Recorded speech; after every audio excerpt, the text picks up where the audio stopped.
It kind of got dark on me a little bit. I was going to try to do this earlier when I did the door actuator, my Mazda, but we got a garage, so we're fine. What we're going to do now is we're going to pull this bumper off and we're going to do what is called the Snorkel mod. Anybody that's got an FRS BRZ has probably read about the Snorkel mod. The effects are negligible, maybe a horsepower. Why not? We'll shoot a video for it. The snorkel comes through the radiator support, and it's actually a tube right here, and what we're going to do is pull the bumper and we're going to cut that tube off. So instead of it being a 2-inch inlet, we are actually going to have a 2 by about 5-inch inlet right here on the radiator support, and it's supposed to flow a little bit better. I guess we're going to find out.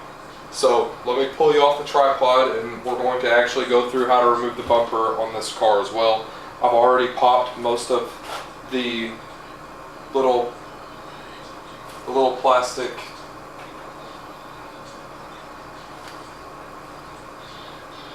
hold on. Well, those don't want to come out. So the little plastic clips, I popped most of them loose just so it's easier for you to see where they all are. There's a bunch. And we'll pull this bumper off and see what we got. Okay, the first ones are right here. So we have one here,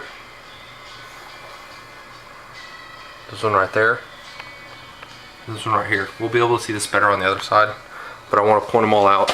There's actually one up under the reflector, and then there's one behind it as well. The only bolts, there's 2 on the bottom, but there's bolts here, here, clip, bolt, bolts. Now over here I've actually pulled this off so we can see it better. You can see where I've already popped them out. 1, 2, 3. Pulled the reflector off. You can see the hole. If this thing will focus. The hole there where that one was.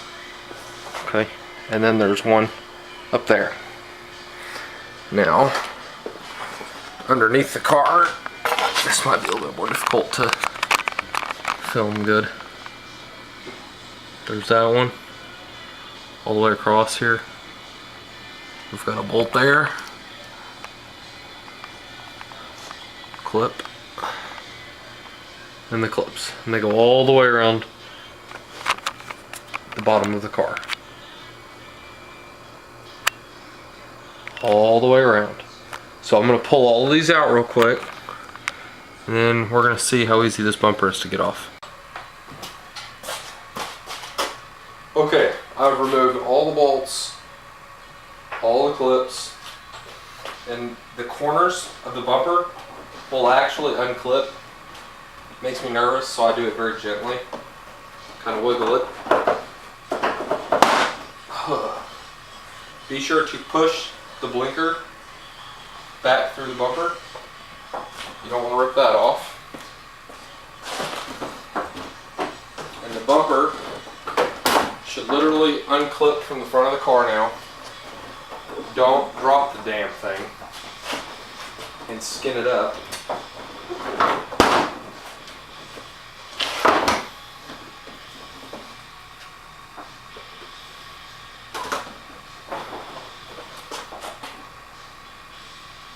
And you do have the wiring harness plugged into the back of the blinkers. We are going to actually set it down and not move it. And here's the snorkel pipe that we are going to cut off. So we've done all this work to get to that. Looks like it's just 2 bolts to pull that off. If I can find out where I threw my semi-broken Craftsman ratchet, because Craftsman doesn't make good tools anymore.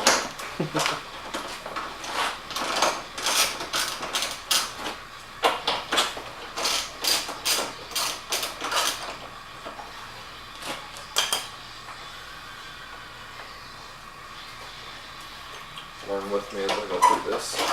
Try not to kick your bumper or drop anything on it, for God's sake.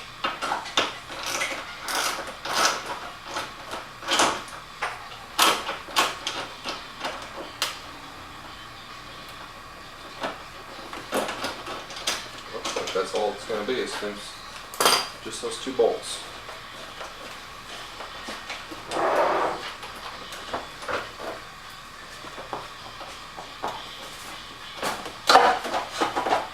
There it is.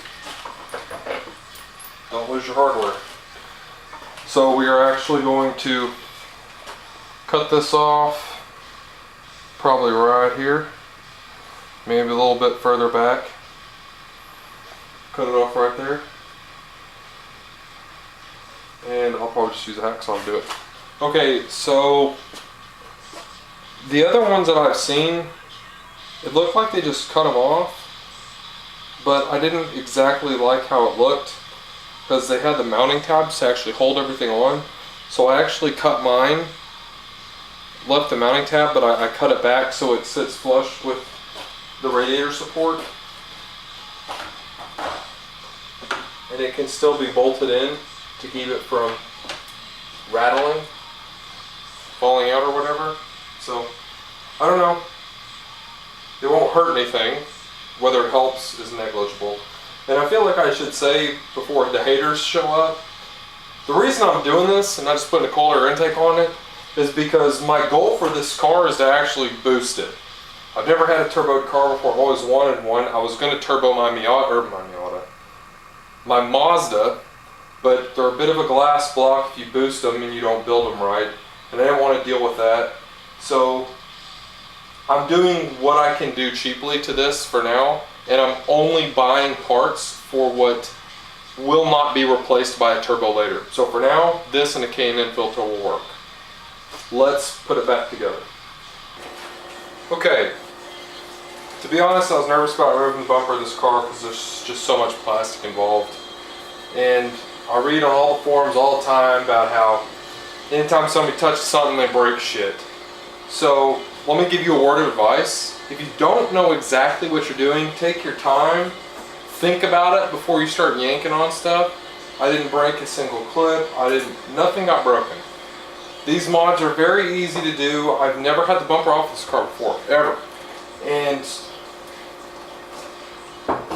what? 7 bolts and 10 clips.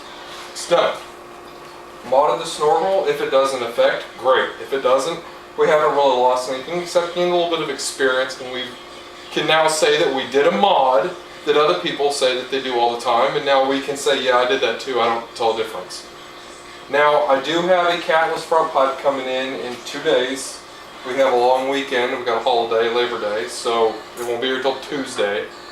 And I'm hoping between that, this snorkel mod, and I'm going to get the K&N drop-in filter, should be good for 6-8 horsepower maybe. Get a little bit more sound out of it, and then we can do a full cat back.